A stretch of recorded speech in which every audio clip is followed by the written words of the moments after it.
Okay, we are starting a brand new chapter on exploration. I am here with Mrs. Banas. Hello, everybody. And we both teach world history. Very exciting stuff. Oh, yeah. So this is chapter 3-1, Europeans Explore the East, and this will be about 5 minutes, so don't tune us out quite yet.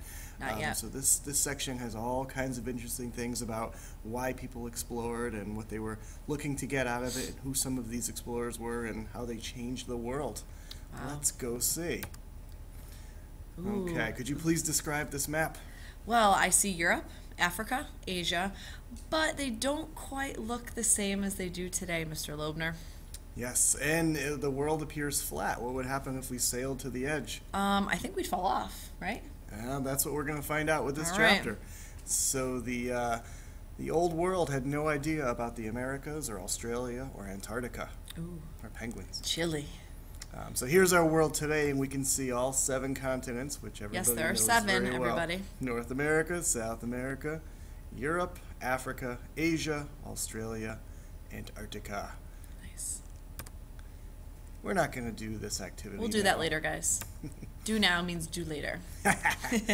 All right, so Chapter 3, Section 1, the motives for exploration. They want to get rich. Lots of gold, Yes. lots of silver to be had, spices, lots of valuable things. Gold, glory, God, I believe is something the textbook talked about. And that was my senior yearbook quote. Was it really? Yeah. All right. All right, also to spread Christianity. God. Let's do it for Jesus. All right, so the Crusades are long gone, and we've gone through the Renaissance.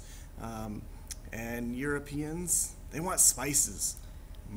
Spices. I hope we get some good food. Nutmeg, ginger, cinnamon, pepper. The demand was greater than the supply, and it took a long time to get these products from Asia to Europe. Italy is where they were getting the products from, and they would come from the Middle East. You want to use this table, guys? Both doing the same thing. Okay. Sorry about that. Some strangers walked in, and Oh, how rude. They didn't even say excuse me. Yep, so we left the room. That's how we roll. Yeah. All right. So where we left off, getting products from Asia, going through Italy, coming to Europe, but it all costs a lot of money, right? So we want to cut out the middleman. Yes. Sorry, Italy. So now the products, instead of going across Asia, from India to the Middle East to Italy, now the Portuguese and the Spanish want to get it directly. How do you do that? Gotta Old go school. around Africa. Around Africa, up. Ooh, Madagascar. There's cartoon animals. Yay! And then you go to India and China, and you get the spices. So it may take longer, but hopefully your profits will be more. That's right. And there's new technology now which makes this possible.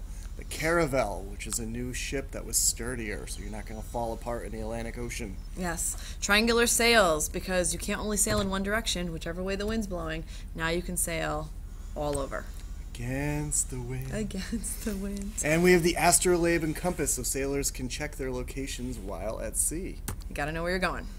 So the Portuguese were the first Europeans to really get into this trade, and who got them started? Thanks to Prince Henry.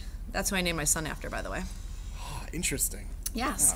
Wow. Now, it says strong government support. You'd almost say he was a patron of exploration. Ooh, Remember that Renaissance vocabulary term. from Renaissance, guys? Nice. All right. There's Portugal to the left. Spain stole most of the peninsula, but Portugal got a little bit. Yeah, a little something, something. I have a Portuguese friend rolls. who's Portuguese. Really? Me too. No, not I really. knew somebody. Bartholomew Diaz, he in 1488 sailed around the tip of South Africa. He wanted to keep going up the coast, but his crew said, nah, B. Unfortunately, yeah. Had to go That's back. Too much. So they went back. So who gets credit for going all the way? Vasco da Gama. Vasco da Gama Yep. went all the way to India 10 years later. Was it profitable? Maybe? It You tell me. was. Okay, good job. Cargo was worth 60 times the cost of the trip. That's crazy. Can you imagine? A lot of profit. Yeah, I think we're in the wrong profession. So we have Spain with Cristolo Colombo, who was not Spanish. What was he? Italian? He was. Okay. I was going to Nice. say human. Yes, Oh, Italian's human. better. He wanted to find Asia by sailing west across the Atlantic. But remember, is the world flat? No. No. How do we know? Who proved that it's not flat? Well, I don't know. I'm hoping it was Christopher Columbus. It's Magellan. Oh, man. Stupid. Oh. All right. So we'll talk a lot about Darn. Columbus in chapter 4. Then how come we don't have a Magellan Day? Interesting. Maybe because he didn't make it all the way. He got killed in a skirmish. I know. I think only, 20 of his crew came back or something like that? That's correct. Sad, sad, sad. All right. Well, Spain wants a piece of the pie, and so does Portugal.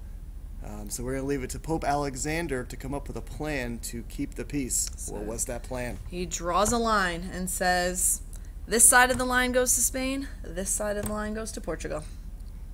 Seems pretty simple, right? It does. And if you look at the map, it's very fair. Portugal gets all of this from here to here, and Spain gets everything to the left of it. So very fair. But of course, Portugal has access to all of the lands this way as well. Yes. Everyone know what they speak in Brazil? Brazilian? Portuguese. Oh. There we go. All right. Thanks, Pope Alexander. All right, so that is our lesson on Chapter 3, Section 1. Don't forget to do your homework. Do it.